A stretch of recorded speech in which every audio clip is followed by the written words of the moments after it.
मी अनघा अमित परब.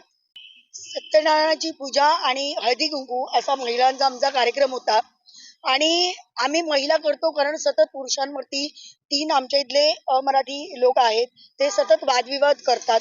म्हणून आम्ही फक्त महिलांनी मिळून कार्यक्रम करायचं ठरवलेलं. पण आज एका व्हॉट्सअप ग्रुपवरती त्यांनी सत्यनारायण पूजेच्या संदर्भामध्ये अभाष्य केलं आणि वरतून सर्व महिलांना बाहेर येऊन दम देऊन विचारलं की तुम्ही हे सगळं कोणाला विचारून केलं, तुम्ही आम्हाला विचारलं का, न विचारता कसं काय केलं. आणि याच्यावरनं ते वाढत गेलं. सगळ्या महिला एकत्र आल्या त्यावेळी त्यांनी मराठी भाषिकांना अतिशय अश्लील भाषेमध्ये शिवीगाळी केली. आम्ही आता पोलीस स्टेशनला सगळेजण आलेले आहेत, मानपाडा पोलीस स्टेशनला तक्रार देण्यासाठी की आम्हाला इथे न्याय मिळाला पाहिजे, की आमचे सणवार आम्ही साजरे करायचे की नाही करायचे. विद्या सुशांत राणे. प्रकरण असं झालं की आमच्याकडे म्हणजे दरवर्षी सत्यनारायणची पूजा, हळदी कुंकू हे प्रोग्राम होत